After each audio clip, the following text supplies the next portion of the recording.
More of the Zach Gelb Show on Fox Sports 920 The Jersey. In a few ways, it made a major impact on my life. First one, academically, just an incredible place to be. I was around some amazing minds, took some really challenging classes. You know, I was an economics major. I used some of that in my world today as a general manager, but it was more about learning, critical thinking, just the statistics background that I had there and the writing background that I had there, really just sort of the base level of learning how to learn. On a second level, the friends that I made there, some people that I'm still really close with, a couple of guys that actually still work in baseball, one that works in football, those connections and that network that I have. And then third was my baseball experience there. I played for Scott Bradley, who was a 10-year major leaguer, treated us like major leaguers as the coach at Princeton, and really set an incredible and professional environment there where I felt like I grew a lot because of the experiences that he gave us on that team.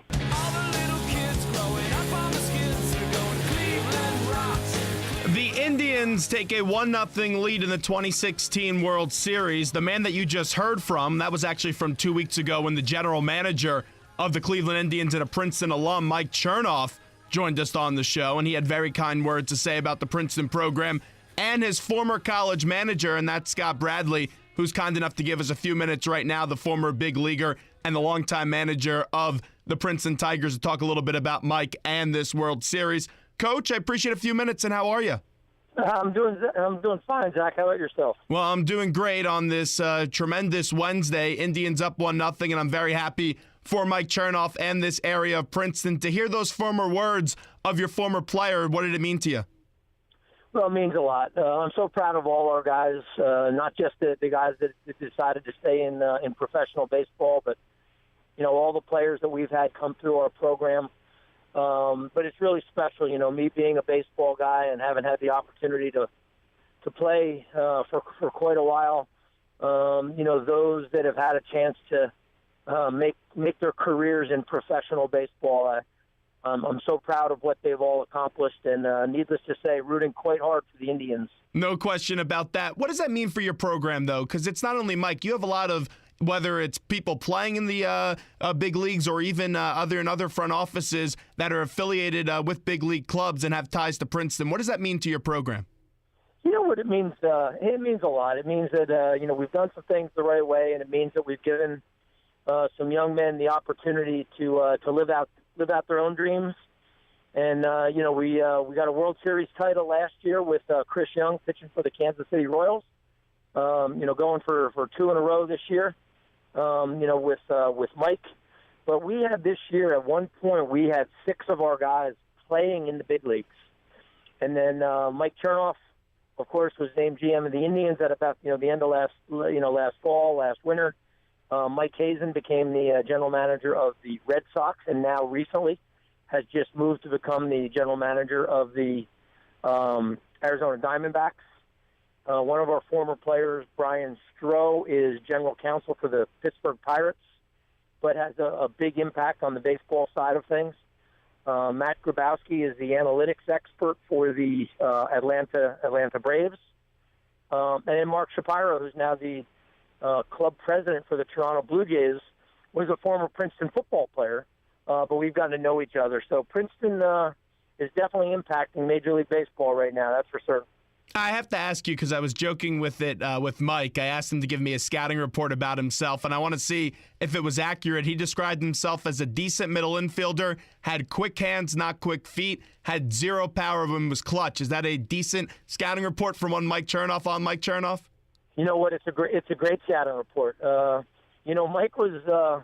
It was interesting. I saw a videotape of Mike that he had sent us his senior year in high school. And the one thing I noticed, it just looked like he loved to play, and he had a real gift with a glove. Just his hands were soft as could be. He caught every ball clean, so I immediately ran up to go see him play up in Livingston. You know, he was at Pingree High School, and he had great hands. And as a coach, it's a very comforting feeling knowing that if there's a ground ball hit to the shortstop, that he's going to make a play. And Mike is exactly right. I think he hit 1 home run in his career in batting practice. He didn't hit any in games. I think he hit 1 in batting practice his senior year. and he was so excited that he actually dropped the bat and ran around the bases because it was the only time he'd ever hit a ball over a fence in his life. But was a very good player for us. Like he said, whenever he got hits, it seemed to be that there were bases loaded and 2 outs, or runners on second and third and 2 outs, and that's when he decided he would get his base hit.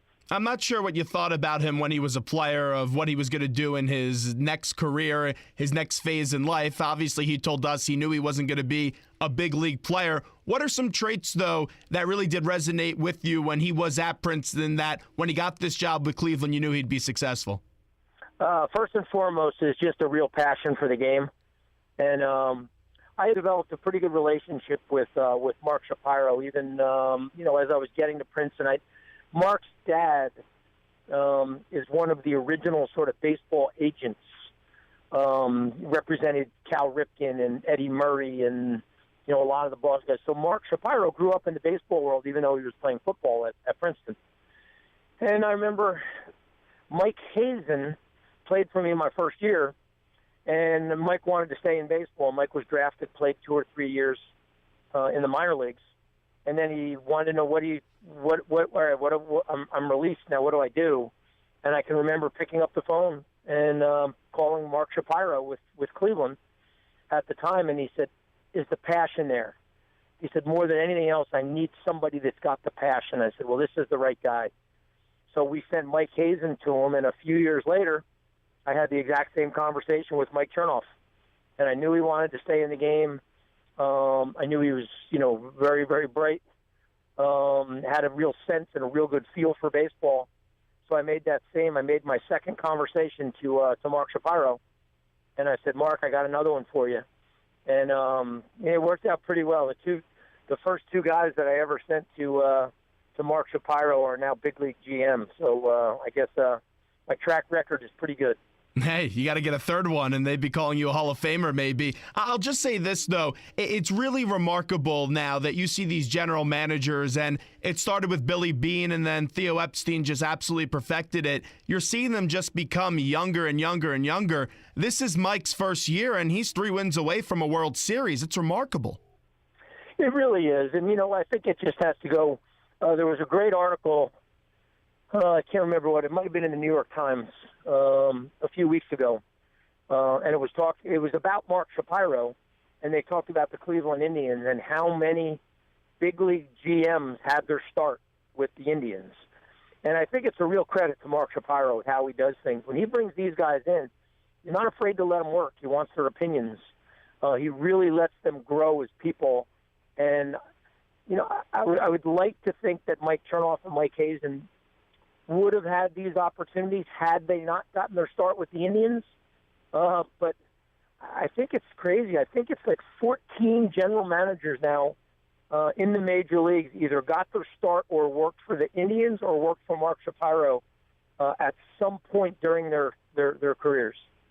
Scott Bradley with us right now on the Zach Gelb Show, Fox Sports 920, the Jersey. Let's get to one of those moves, though, that Mike made at the deadline, and that was bringing over Andrew Miller from the Yankees. They paid a hefty price, but it was worth every penny because you've seen so far in the postseason 13 2/3, 0 earned runs, 24 strikeouts. You've seen a lot of good pitchers. You caught a lot of good pitchers. How about what Andrew Miller's doing right now? He's just been unbelievable. And you know what? The Cubs had their shot at him last night because he was not sharp last night. I think he threw less than 50% strikes, was having a tough time locating, but he just has this knack for making pitches when he has to. And I just think, that, from talking to Mike, you as an organization, you have to wait, and especially like a mid-market type team like Cleveland is, you have to wait till all the other pieces are there before you bring in somebody like Andrew Miller and give up the pieces that they did. And the time was right, and, like I said, it's made a big difference. And, Terry Francona is great. I think one of Mike's best moves that he made was even going back into last season, because not only is Mike very bright and not only does he have a background in the analytics, he has a feel for baseball, and I think that's what separates him and, like a Mike Hazen as well, because they both played, even for Mike Chernoff at the college level. They understand clubhouse. They understand chemistry. They understand makeup. And bringing in Mike Napoli into that team, I think, was just a huge factor in just the chemistry, the clubhouse chemistry, the competitiveness of that team. And I don't think that's starting to get a lot of play when you hear Terry Francona, talk about the makeup of the team. I think Napoli is a big part of that, and I think that was one of Mike's biggest moves because he can understand, because he played himself, he can understand about clubhouse chemistry, and it's not just all about analytics. To me, that chemistry starts with the manager and Terry Francona just because of his loose and honest persona. And you also look at this Indians team.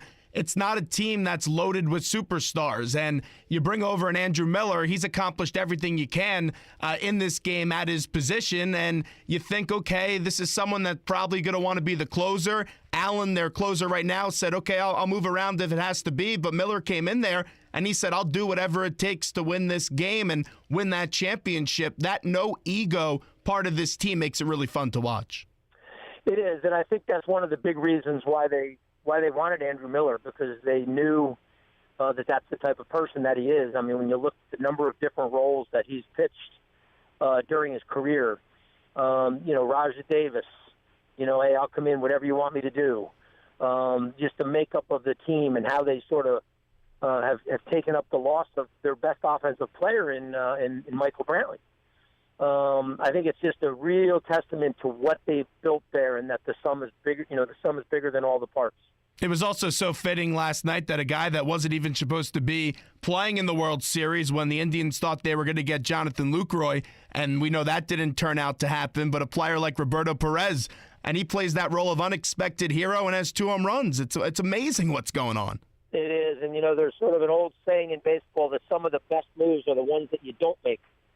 And that's one of them right there. And, it goes to, just the whole thing as a catcher. They really like the rapport that Perez has with the pitching staff and how he's handled them. You heard Kluber in the post-game interview just talk about how well they're starting to work together. The more they work together, the better they are.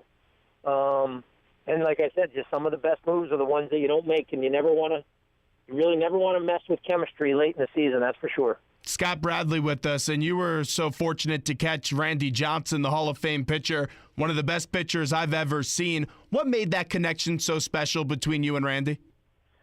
I think it was just because we had the opportunity, we spent time together.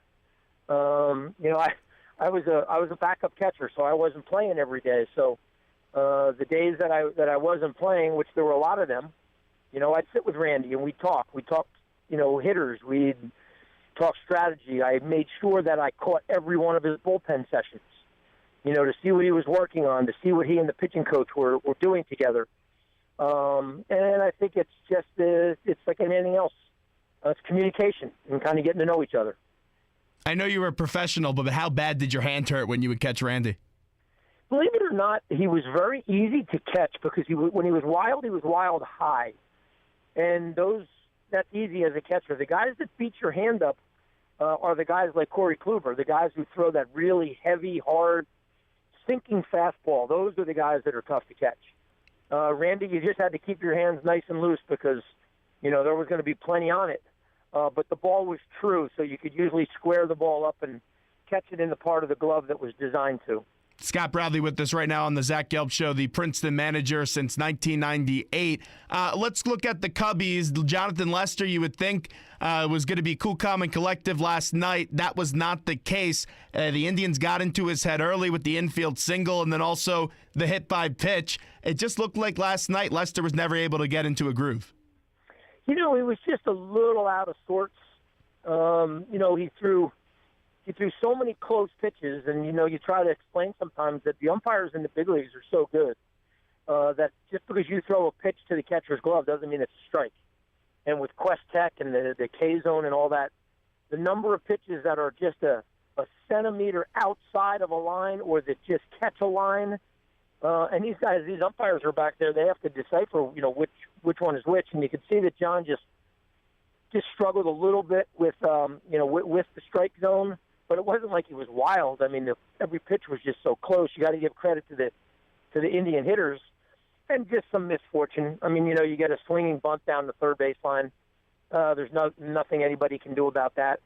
He then pitched pretty well and then gave up the home run, to Perez, and he kept his team there. But when you were going up against a guy like Kluber, and you could just tell how sharp he was early on, you knew it was going to be that just a couple runs might be the difference.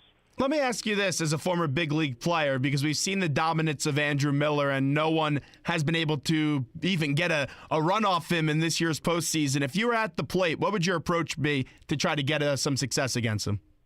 Well, the big thing, and you can see the Cub hitters tried to do it, is you got to try to get strikes. You need strikes.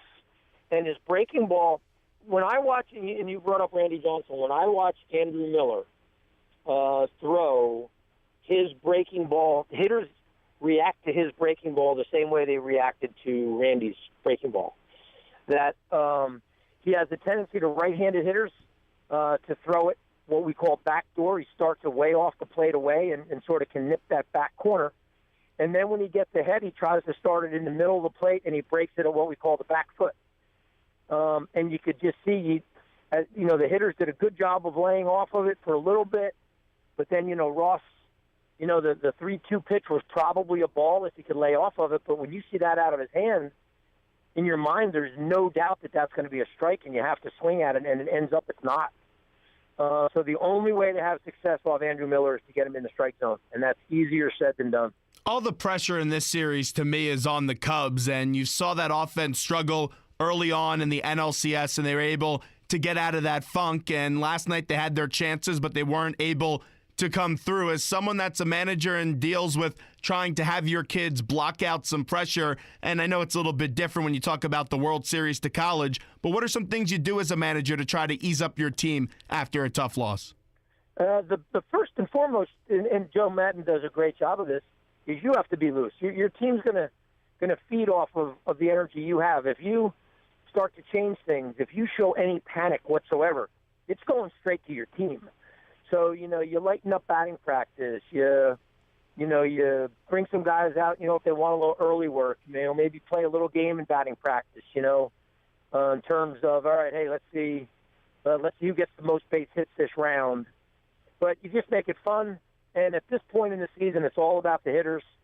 They're facing such high-end pitching, every day. You have that added pressure with the Indians. And I think it helps the Indian starters a little bit because the Cubs are sitting back thinking, all right, if we don't score our runs in the first 5 or 6 innings, this is going to be tough to score any runs off the bullpen. So, you put a little bit more pressure. The Indian pitchers, it'll be interesting to see what Bauer does tonight with his hand. He's got to be able to throw strikes. And there's a fine line between being aggressive and making sure that you make the pitchers work and make sure that you get them into the strike zone because they're so talented. If you don't swing at strikes, you're going to have limited success for sure. Let me get your managerial perspective on this because this has been an Indians team that they haven't been labeled the favorite in any of these series, although they were home to start all 3 of these series. And this has also been a team that's been decimated with injuries. They've had some bizarre injuries as well. You saw Kipnis get injured after the game celebrating. You talk about Bauer with that drone and what's going on with his finger. As a manager, though, how do you continue to push those right buttons when you lose some of your bigger players? I think it's something that goes throughout the year. You make sure that all your guys get into games. You give guys rests. You make sure that all your pieces, when you can choose your postseason roster, that all the pieces are ready and that you're comfortable, with them. The big league season is so long, and you try to, as a manager, even in spring training, you're trying to become familiar with the guys that are in AA and AAA that you might not see until September. And sometimes it can be an advantage. You look at what Merritt, the young left-handed pitcher, did against Toronto last week, and there's no scouting reports on him. The Toronto hitters are going up there blind, in terms of, all right, what's this guy going to do? What's he going to throw? But the Indians have this atmosphere where all the guys that come in, I think the clubhouse is so comfortable and they're so confident that anybody that steps into the limelight at this point doesn't feel like they have to do anything more than they're capable of. Nobody comes into that clubhouse. Nobody goes into that lineup thinking that they have to be the guy. Hey, we're just going to play baseball, and we're going to do our thing, but I don't have to do anything more than I'm capable of. And to me, that's the whole reason why the Indians are having that success is they've just created this amazing environment within the team. You could tell the Indians are also relaxed at home, and I saw a statistic 24 out of 30 times the team that has the home field advantage in the last 30 years wins the World Series. I look at the records, and the Cubs should have home field advantage, but that's not the case because of, to me, what is a silly rule in the All-Star game. Whoever wins the All-Star game gets home field advantage. Do you have a problem with that rule? I think it's a joke, really. When they first did it, when they first tried to make it, the All-Star game is the All-Star game. It's an exhibition where the players have fun. You get fans vote. It's a joke. It's something that needs to be changed. And you know what? To me, the leagues are still separate. I know they play some interleague games. So if you don't have a balanced schedule, it's tough to give home. To me, it's tough to give home field advantage to one team or the other based on just the number of wins. I think it should just, and the game is so different with the DH and not the DH. I think they just need to flip-flop it every year like they used to. So going into the season, it's either a National League's going to host or the American League's going to host. But the idea of tying it to the All-Star game is really it's a joke. But now, since with the increased amount of interleague play, wouldn't it though be fair if they give it to the team with the most wins? No, I still don't think, because you don't have a balanced schedule.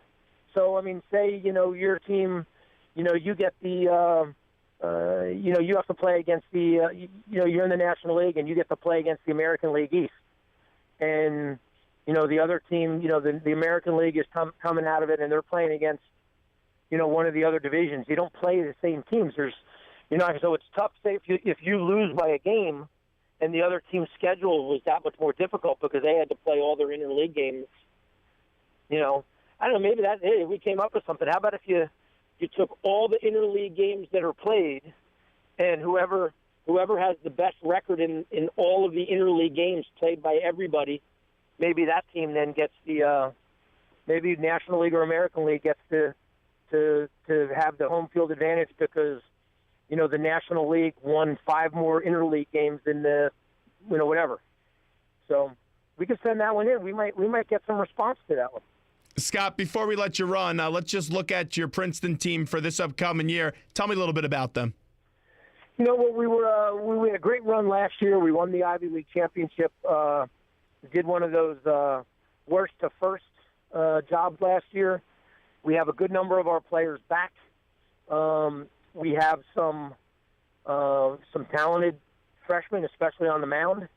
But you know what? Our season is so short, and with the weather, you got to play. Any little injury, our season basically lasts for 2 months. So if you lose one of your pitchers, it makes it hard to make up. And there's so much. We play 20 league games. A lot of times we're playing in colder, wet weather, so scores of games are low-scoring games where it comes down to getting a hit.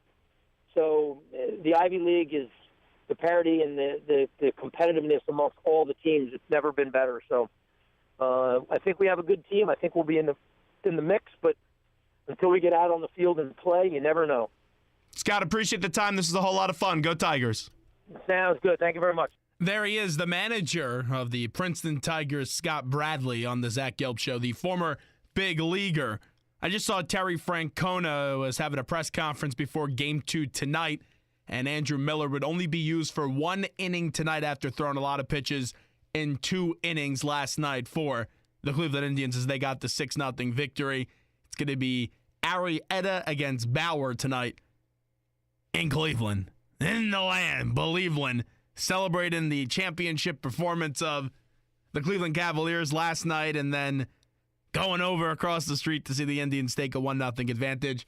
I'll say the Cubs win tonight. They'll tie this thing up at 1 before you head over to the Windy City in Chicago. This is the Zach Gelb Show, Fox Sports 920 The Jersey. If you want to get on board, 609-919-9200.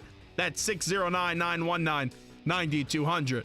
We'll take a quick break. When we get back, Flyers audio for you from an exhilarating victory last night.